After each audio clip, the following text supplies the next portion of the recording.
Ողջույն, իմ հյուրն այսօր դիզայներ ոճաբան Սոսե Սահակյանն է։ Բարև ձեզ։ Բարև ձեզ։ Այսօր խոսելու ենք նորաձևության եւ էթիկայի փոխհարաբերություններից։ Ամենասկզբում ուզում եմ հասկանալ, արդյոք նորաձևությունը կարելի է օգտագործել մարդու ինքնության, հատկապես սոցիալական ինքնության հաստատման համար։ Իհարկե միանշանակ կարծում եմ լավագույնս է օգտագործվում մարդու ինքնությունը ցույց տալու համար։ Նույնիսկ ես հաճախ ասում եմ, որ նորաձևությունը այն լեզուն է, որը դու կարող ես օգտագործել առանց խոսելու, այսինքն քո սոցիալական դերը գուցե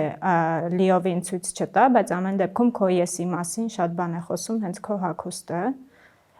Եվ անգամ նորաձևության թրենդերին չհետևելով, մենք միևնույն է հետևում ենք դրանց եւ ցույց ենք տալիս մեր եսը, մեր հագուստի միջոցով։ Տեսեք, նախկինում օրինակ մարդկանց հագուկապի միջոցով կարելի էր մի շարք ինֆորմացիա ստանալ այդ մարդու սոցիալական կարգավիճակի մասին, ամուսնացած, չամուսնացած լինելու մասին, չէ, ում դուստրն է, ում կինն է եւ այլն եւ այլն։ Անկամ մեր տարազները, մասնագետներն ասում են, որ դրանց միջոցով շատ ինֆորմացիա կարելի է իմանալ այն հագուստը կրողի մասին։ Արդյոք ժամանակակից նորաձևության միտումները կամ դրսևորումները կարող են նմանատիպ ինֆորմացիա մեզ տալ հագուստը կրողի մասին։ Կարծում եմ լիարժեք ոչ, բնականաբար։ Գիտակները, գուցե նորաձևության գիտակները կարողանան կարդան հագուստից, հա, թե որքանով է այն, որքան արժի այն, որքան են վճարել դրա համար, բայց ընդհանուր առմամբ կարծում եմ բարեբախտաբար հագուստը մեր մասին այդ մասով ինֆորմացիա չի կարող հաղորդել։ Գոյություն ունեն թե ֆեյքեր, որոնցով մենք կարող ենք քողարկել, այսինքն ֆեյքերի միջոցով մենք կարող ենք թվալ այն, որը որ չենք, եւ գոյություն ունի mass market, որը շատ հաճախ կրկնօրինակում է հենց բարձր նորաձևությունը եւ հաճախ կարելի է ասել գրեթե 100%-անոց նույնությամբ կրկնում է եւ մի քիչ էլ կախված է մարդու իրական եսից, այսինքն մարդը ինչպես է իրեն դրսևորում այդ հագուստի մեջ, եթե այդ հագուստի մեջ դու քեզ զգում ես բարձր խավի, կարծում եմ դու դա կարող ես փոխանցել թե քո էներգետիկայով, թե քո պահվածքով եւ մնացած ամեն ինչով։ Ընդհանուր առմամբ կարծում եմ, որ ոչ։ Տեսեք, քանի որ ֆեյքի մասին խոսեցիք, այդպիսի միտումներ կան, ամեն դեպքում որոշ տեսաբաններ համարում են, որ սա տանում է նորաձևության դեմոկրատիզացիային, որովհետև այսինքն մարդիկ, ովքեր որ ի վիճակի չեն ավելի շատ գումար վճարել եւ այլն, սրանով կարծես թե լրացնում են այդ բացը։ Դեմ են ֆեյքերին, ասեմ ինչու, տեսեք, ասեցիք դեմոկրատիային է տանում, բայց չէի ասի այդպես, քանի որ այդ նույն բարձր նորաձևության բրենդերին զուգահեռ գոյություն ունի mass market-ը, որը շատ արագորեն կրկնօրինակում է գրեթե նույնությամբ եւ կարելի է, եթե ինչ-որ իր քեզ դուր է եկել, բայց դու ի վիճակի չես վճարել դրա համար, կարող ես շատ հեշտությամբ այլընտրանք գտնել mass market-ային շուկայից։ Բայց այսինքն եթե դուք դա համարում եք դեմոկրատիա գլոբալ մարդկային տեսանկյունից, բայց դա անբարոյական է այդ բրենդի նկատմամբ, այսինքն դիզայները աշխատում է, ինչ որ իր է ստեղծագործում եւ այդ իրը պարզապես վերցնել եւ կրկնօրինակել է, ինչ որ ցածր որակով կամ էժան աշխատուժով եւ այլն, դա արդեն շատ անբարոյական է։ Բայց համաձայնվեք, կարծում եմ, որ շատ հաճախ, այսինքն այն ինչ ստեղծվում է եւ այն գինը, որով դա ներկայացվում է, այդքան էլ չեն հավասարազոր չեն, այսինքն շատ հաճախ գեր ուռճացված է վճարը, որը որ պիտի տվյալ ապրանքի համար վճարվի, այսինքն դուք կեղծողի կողմից դա անբարոյական դրսևորում եք համարում, բայց ի սկզբանե բրենդը ստեղծողի տեսանկյունից կամ կողմից դա անբարոյականություն չի, որ գեր ուռճացված արժեք է դրված տվյալ ապրանքի վրա։ Նայեք, իրականում ցանկացած շուկա, ցանկացած ոլորտում, հա, աշխատողը ինքն է որոշում իր գինը։ Այսինքն, եթե ես եմ դիզայները այդ իրի, ես ինքս կարող եմ որոշել իմ դիզայնի գինը։ Արդեն այստեղ սպառողին է մնում, նա ցանկանում է արդյոք այդ գնով ունենալ այդ իրը, թե ոչ։ Դե իհարկե այս ամեն ինչում նաև մեծ է մարքեթինգի դերը, որովհետև այո, ժամանակակից աշխարհում այնպես է ամեն ինչ արված, որ մարդուն ստիպում են չգիտակցված, որ ինքը գնա առնվազն ցանկանա, շատ հաճախ երբ որ մարդը չի կարողանում ձեռք բերի, իրեն լիարժեք չի զգում։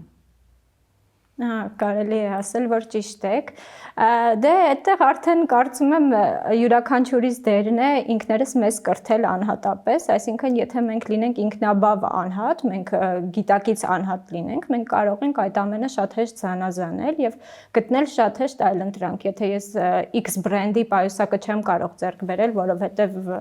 ինչ որ այլ ծախսեր ունեմ, հա, որոնց համար պետք է վճարեմ, ես կարող եմ ձեռք բերել Y բրենդի պայուսակը, որը որ fake չէ, բայց լրիվ կարող է լրացնել իմ կերպարը, քանի որ լրիվ գրեթե նույնությամբ կրկնօրինակված է հենց բարձր նորաձևության բրենդերից։ Այսինքն այստեղ անունի խնդիրն է, որ մարդիկ փորձում են ավելի շատ թվալ, քան լինել, եթե ես օրինակ գրում եմ այսինչ բրենդ է, ես կարող եմ թվալ ավելին, քան կամ, բայց ես ավելին, քան կամ արդեն եմ, որովհետև ես եմ։ Կարծում եմ մարդուն պետք է գիտակից անհատ լինելու վրա աշխատել եւ ոչ թե X կամ Y բրենդը գրել։ Բայց այս նաև այդ համատեքստում էլի բրենդ ստեղծողների վարքի հետ կապված մի ուրիշ միտում եմ նաև նկատում, որ շատ նորաձևության տներ, օրինակ, եթե ժամանակն անցնում է, այսպես ասած, նորաձևությունից դուրս է գալիս տվյալ ապրանքը,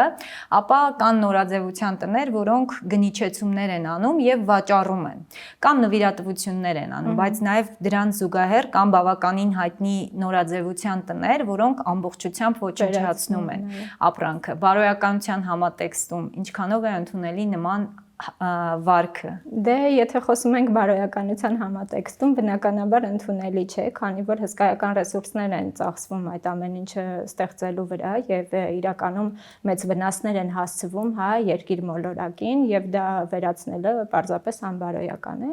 Իսկ բրենդի տեսանկյունից իհարկե նա ունենում է մարքեթինգային հնարք, որը որ հրաշալի աշխատում է, այսինքն եթե այս պայուսակից 4-ն է ստեղծվել եւ ես մեկը ունեմ, ուրեմն ես հրաշալի եմ, դա էլ արդեն մարդու որակական արժեքների մասին է խոսում, կրկին վերադարձանք մարդու արժեհամակարգին։ Այսինքն ստացվում է, որ նորաձևությունը իրականում ինքը ինչ որ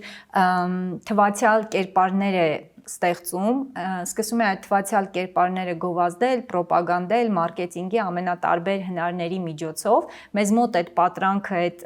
մտածումը առաջացնում է եւ արդյունքում մենք գնում ենք դրա հետևից ու սրա արդյունքում նաեւ մենք տեսնում ենք, որ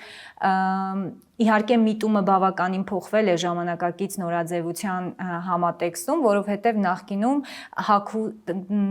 տվյալ ապրանքներ կրողները իդեալական էին ամեն առումով։ Մենք տեսնում ենք, որ գովազդվում էր, որ եթե, չգիտեմ, X ապրանքանիշն ունես, ուրեմն դու շատ ավելի հաջողված ես կարիերայում կամ բիզնեսում կամ ընտանեկան հարաբերություններում կամ իդեալական մարմին էր որպես այդպեսին գովազդվում ու արդյունքում էլի հասարակ յուրացնողի կամ սպառողի մոտ դարձյալ որոշակի խնդիրներ էին ի հայտ գալիս։ Էլի բարոյականության տեսանկյունից եթե նայենք, ստացվում էր, որ իրենք մարդկանց ոչ լիարժեքությանն էին տանում։ Բարեբախտաբար հիմա այդ միտումը կարծես թե դադարեցվել է եւ նույն հա այդ իդեալական կերպարի ստեղծումը հիմա տարվում է դեպի հայերեն տարբերակը, չգիտեմ, body positive-ի մասին է խոսքը, այսինքն ցանկացած մարմին խրախուսվում է, ցանկացած տեսակի մարմին կարելի է լավագույնս ներկայացնել եւ մենք բոլորս գեղեցիկ ենք, ինչպես որ ստեղծվել ենք եւ լավագույնս կարող ենք ներկայացնել մեր գեղեցկությունը։ Իսկ բրենդերի մասով հիմա նաև այդ ամեն ինչին զուգահեռ, հա, high fashion, fast fashion, հա, այդ ամեն ինչին զուգահեռ նաև խրախուսվում է upcycling տարբերակը, այսինքն երբ որ մի բրենդը վերացնում է, իսկ մյուս բրենդը փորձում է հնից նորը ստանալ, եւ դա եւս խրախուսվում է օրինակ երկրորդային շուկայից հագուստ ձեռքբերումը, որը նախկինում, տեսեք, նախկինում մենք գովաբանում էինք, բայց տեսեք նախկինում գոնե մեր հասարակության մեջ դա կարող էր ամոթ համարվել, բայց հիմա դա ամոթ չէ եւ նույնիսկ որոշ հա ինֆլուենսերներ, բլոգերներ փորձում են գովազդել, որ իրենք ավելի մատչելի գնով երկրորդային շուկայից ձեռք են բերել հագուստ։ Այսինքն այդ ամեն ինչին զուգահեռ մենք ունենք առաջարկվող տարբերակներ եւ կրկին կվերադառնամ իմ առաջին խոսքին, եթե մենք ճիշտ կրթենք բարոյապես, ապա մենք կարող ենք ճիշտ ընտրություն կատարել։ Ինչպես նաև այդ ամեն ինչին զուգահեռ կան մասնագիտություններ, մասնագետներ, որոնք մեզ օգնում են գրագետ, հա, կազմել զգեստապահարան եւ չդառնալ զուտ սպառող, այլ լինել գրագետ սպառող։ Բայց տեսեք, էլի երբ որ մենք հասարակության գրագիտության կամ բարոյական արժեքների, ընկալումների եւ այլնի տեսանկյունից ենք խոսում, եթե մենք նայում ենք օրինակ մեր հասարակության հագու կապը ամենատարբեր համատեքստերում, նախ կուզեմ ձեր կարծիքը սրա հետ կապված լսել, այնուհետև կշարունակեմ հարցս։ Չգիտեմ կզարմացնի ձեզ թե ոչ, բայց ես բավական դրական կարծիք ունեմ մեր հասարակության հագու կապի մասին։ Ամեն դեպքում փոխվել է 5-10 տարի առաջ այս կարծիքի կրողը չէի, բայց հիմա կարծում եմ, որ մեր հասարակությունը մեծ քայլերով առաջ է գնում դեպի ճիշտ ինքնարտահայտման, այսինքն դուք կարծում եք, որ մենք ավելի գրագետ ենք սկսել հագնվել, գրագետ այն իմաստով, որ գիտենք, թե որտեղ ինչ պիտի հագնենք եւ ինչպես պիտի ներկայանանք, թե պարզապես մոտեցումներն ու միտումներն են փոխվել, որ մարդիկ այդքան մեծ ուշադրություն չեն դարձնում հագուստի էթիկետին։ Կարծում եմ հակառակը դարձնում են հագուստի էթիկետին ուշադրություն։ Այսինքն ես նկատի ունեմ, որ դուք ասում եք փոխվել է, այսինքն բավականին գրագետ է հագնվում հասարակությունը։ Այսինքն եթե նախկինում մենք կտեսնեինք հասարակական տրանսպորտից օգտվող բարձրակրունկներով տանջվող աղջիկների, բայց հիմա մենք տեսնում ենք, որ ամենատարբեր հանդիպումներում այդ բարձրակրունկ չկրողները սպորտային կոշիկներով են գնում, այսինքն ստացվում է, որ հակառակ միտումն ենք տեսնում։ Գիտեք ոնց է, կա թե մեկը, թե մյուսը, ես խոսում եմ մեծամասնության մասին, կարծում եմ մեծամասամբ ամեն դեպքում անցումը դրական է։ Իսկ ինչ եք կարծում, ինչն է պայմանավորել տեխնոլոգիական միջամտությունները։ Այո, սոցիալական մեդիայի դերն է շատ մեծ, Instagram, TikTok, հա, մարդիկ տեսնում են, հետևելով ճիշտ մարդկանց սովորում են, շատ հաճախ լավը, շատ հաճախ ինչպես դուք նշեցիք վատը, բայց կարծում եմ ամեն դեպքում դրականը ավելի ենք սովորում, եթե ճիշտ ուղղորդենք ինքներս մեզ, սոցիալական մեդիան իրականում շատ դրական երևույթ է, եթե ճիշտ օգտվենք դրանից։ Համաձայն եմ, տեղեկատվական տեխնոլոգիաները կարևոր է թե ում ձեռքին են, որովհետև ինքնին ոչ դրական են, ոչ բացասական, կարևորը թե ով է օգտագործում կամ ով է օգտվում դրանցից։ Քանի որ մենք խոսում ենք նորաձևության եւ էթիկայի փոխհարաբերություններից, չեմ կարող նաեւ անդրադարձ չանել, ինչքանով է մի փոքր դուք ակնարկ արեցիք ձեր խոսքում, բայց մի փոքր կուզեմ անդրադառնանք բնության կենդանիների տեսանկյունից նորաձևությունը ինչպիսի վնասներ կարող է հասցնել։ Դե իրականում դա ճիշտ է, ես պաշտում եմ նորաձևությունը որպես այդպիսին, բայց դա ամենացավոտ կողմն է եւ ինձ համար էլ ես կտրականապես դեմ եմ եւ ոչ մի կերպ չեմ արդարացնում կենդանիների շահագործությունը նորաձևության մեջ, դա ուղղակի սարսափելի է։ Այդքանը կարող եմ ասել, գոյություն ունեն նաև էթիկապես ճիշտ ուղղորդվող բրենդեր, որոնք օգտագործում են այդ նույն կենդանիների փոխարեն արհեստական հումք եւ նույն մորթին, որը որ ստանում են կենդանի սպանելով, մի քիչ գուցե կոպիտ հնչի, բայց դա է իրողությունը, կարելի է ստանալ արհեստական կերպ։ Դե իհարկե այդ էթիկական բրենդերն էլ իրենց տողատակերը ունեն եւ իրենց բացասական կողմերը ունեն, բայց ամեն դեպքում այլընտրանք առաջարկվում է եւ պարտադիր չէ ինչ-որ բան ոչնչացնել, ինչ-որ բան ստեղծելու համար։ Շատ հաճախ մարդիկ ասում են մենք խոսում ենք կենդանիների իրավունքներից կամ կենդանիների պաշտպանության մասին, բայց կա մարդկության մի զգալի հատված, որը ինքը հենց պաշտպանության կարիք ունի, ու քանի որ էլի նորաձևության շուկայից ենք խոսում, այստեղ շատ հաճախ մենք տեսնում ենք, որ էժան աշխատուժի շնորհիվ որոշ նորաձևության տներ կարողանում են շահագործման արդյունքում փաստորեն մի քիչ ավելի էժան շուկա մուտք գործեն եւ այլն ու դարձյալ էլի մենք եթե նայում ենք հետևում ստացվում է որ բարոյական ստանդարտները չեն պահվում։ Դե հա, իրականում mass market-ային շուկան հատկապես այն նույն բրենդերը, որոնցից բոլորս ենք օգտվում, Zara, H&M, ASOS, բոլորը շահագործում են եւ նույնիսկ մանկական աշխատուժ է շահագործվում այնպիսի երկրներում, որտեղ տեղյակ չեն, որ իրենց իրավունքների մասին եւ այլն, ոչ պատշաճ պայմաններում են աշխատում, դե Չգիտեմ, փորձեմ ամեն դեպքում ինչ որ կերպ պաշտպանել, դա իհարկե պաշտպանելու չէ, բայց քանի որ օրինակ բարձր նորաձևությունը ստեղծում է ինչ որ շապիկ եւ դա վաճառում 40 շապիկի արժեքով, fast fashion-ը ստեղծում է 40 շապիկ եւ դրանք ցածր արժեքով վաճառում եւ հասանելի դարձնում սովորական քաղաքացուն եւ նա գուցեև ինչ որ առումով ստիպված է ավելի ցածր վարձատրել։ Իհարկե դա արդարանալու միջոց չէ, բայց ամեն դեպքում ոնց որ գինը արդարացվում է այդ տարբերակով գուցե։ Ու բացի այդ մենք նաև նկատում ենք, որ անգամ մեր հայկական նորաձևության մեջ, եթե կարելի է այդպես առանձնացում անել, չգիտեմ, դուք մասնագետներդ ավելի ճիշտ կասեք, նկատում ենք, որ շատ հաճախ նաև ազգային տարազների ինչ որ տարեր են օգտագործում բարոյականության համատեքստում ուզում եմ հասկանալ, որովհետեւ ինչքանով են իրենք ճիշտ ձևով օգտագործում այդ հատվածները, հա, տարազներից հատվածները, ինչքանով ընդունելի է, չեն արդյոք արժեզրկում նրանք այդ ներմուծումներով, այդ ազգային մշակութային արժեքները։ Թե շատ խիստ եմ իմ գնահատականներում։ Կարծում եմ, չէ, խիստ չէ, որովհետեւ այո, դա տարազը ազգային արժեք է, դրոշը ազգային արժեք է եւ դա շահարկելը ուղղակի անհեթեթություն է, հատկապես եթե դա սխալ կոնտեքստում է օգտագործվում, այսինքն եթե դու վերցնում ես որևէ ազգային տար, դու պետք է դա խորքային ուսումնասիրես, բայց մեզանում շատ հաճախ ինչ որ հարևան երկրի, հա, նախշերով ինչ որ կտորներ, հա, փորձում են ներկայացնել որպես հայկականը, դա իհարկե ոչ այլ ինչ է, քան սարսափելի։ Մանկապարտեզային տարիքից մինչև ինչ որ համատեքստերում սկսում են օգտագործել ու արդյունքում անկիրթ է, անգրագետ է մնում հասարակությունը այդ համատեքստում, որովհետև նորաձևություն, բայց ազգային արժեքների նկատմամբ, ինչպես դուք էլ նշեցիք, այդ հարգալից ու զգուշավոր վերաբերմունքը այնուամենայնիվ պետք է լինի, որովհետև այլապես իրականում մենք այդտեղ երկուսն էլ տանուլ ենք տալու։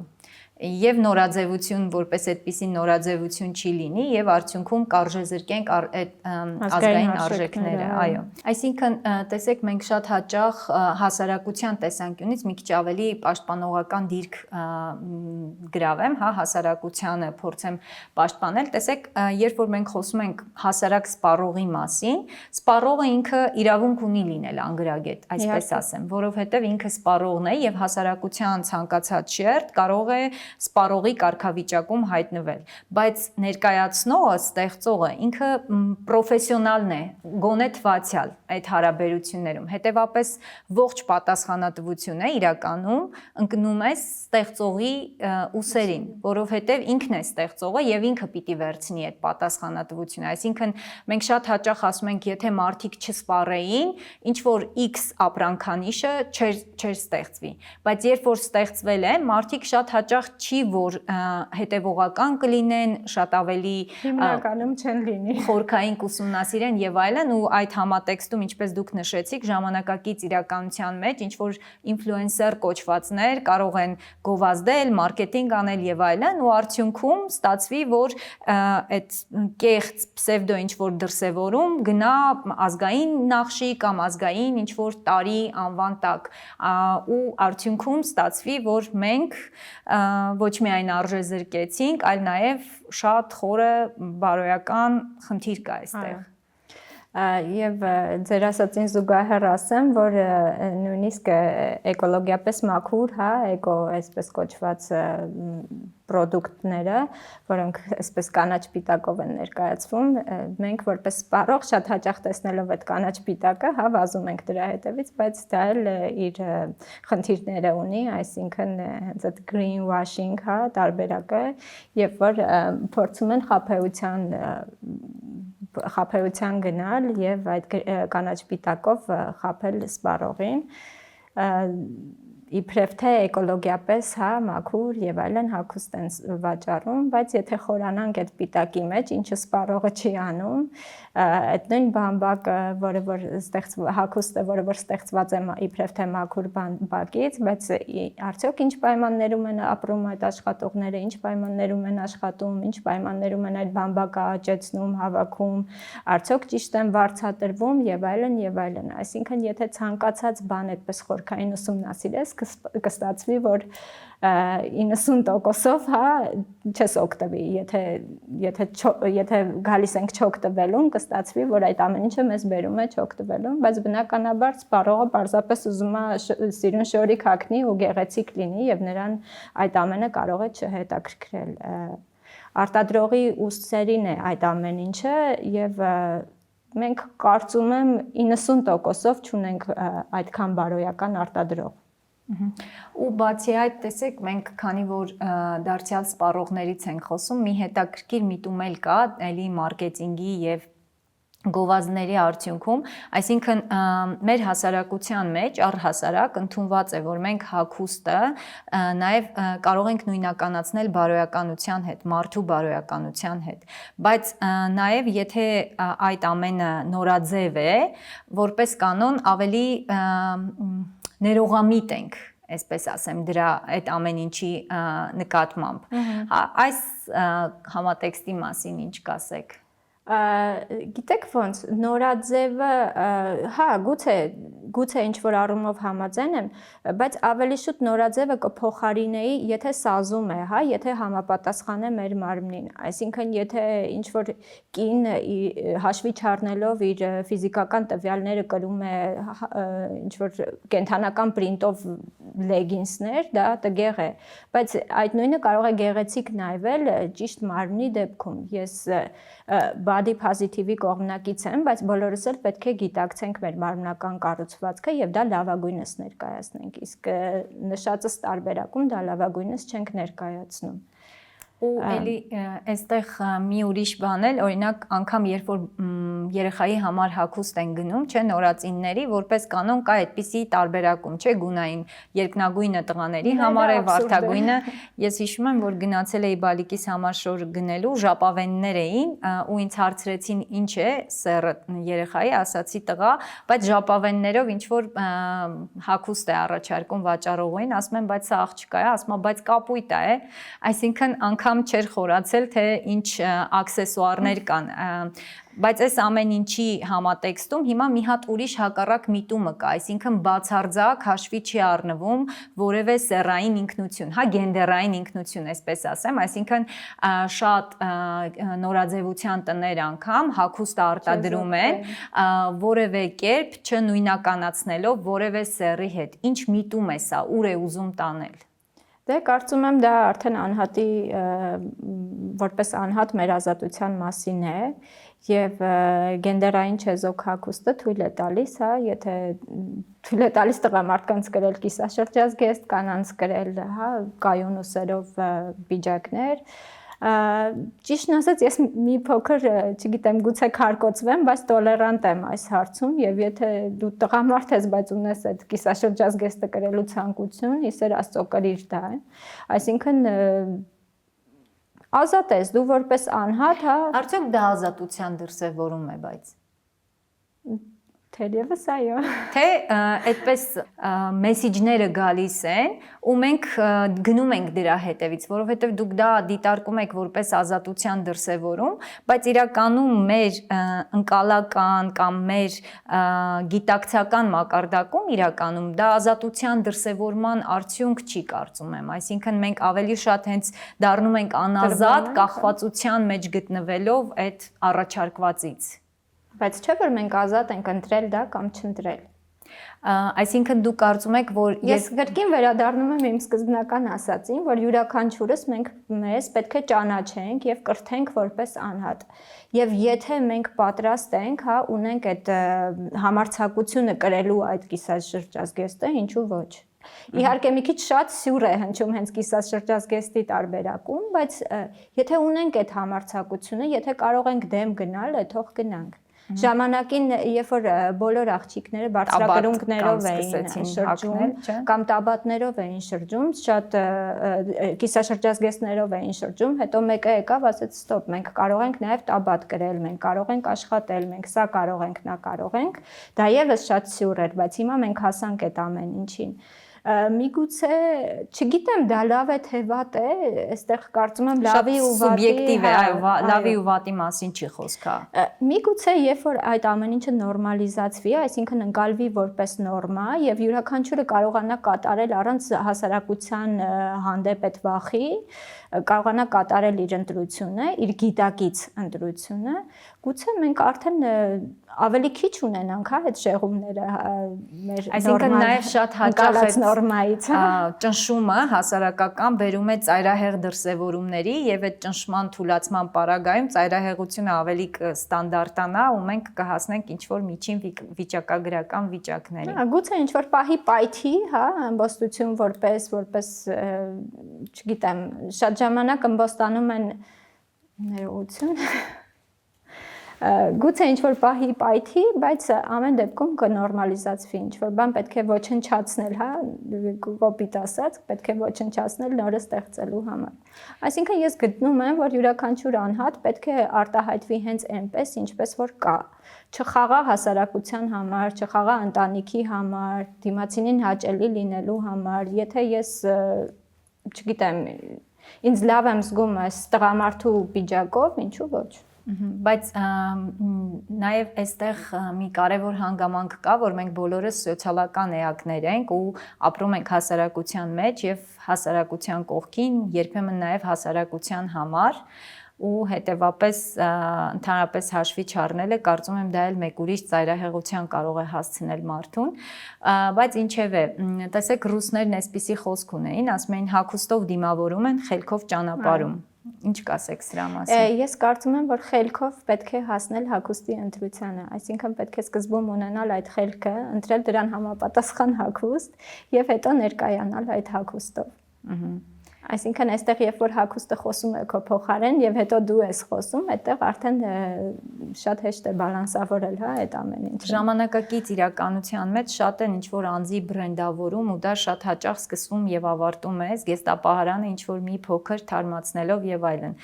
Մի փոքր էլ սրա մասին խոսենք եւ սրանով փորձենք ավարտել։ Իհարկե զգեստապահարանը շատ կարեւոր է ցանկացած ոլորտում եւ բայց այստեղ եւս հանգում ենք այդ թվալու ու լինելու խնդրին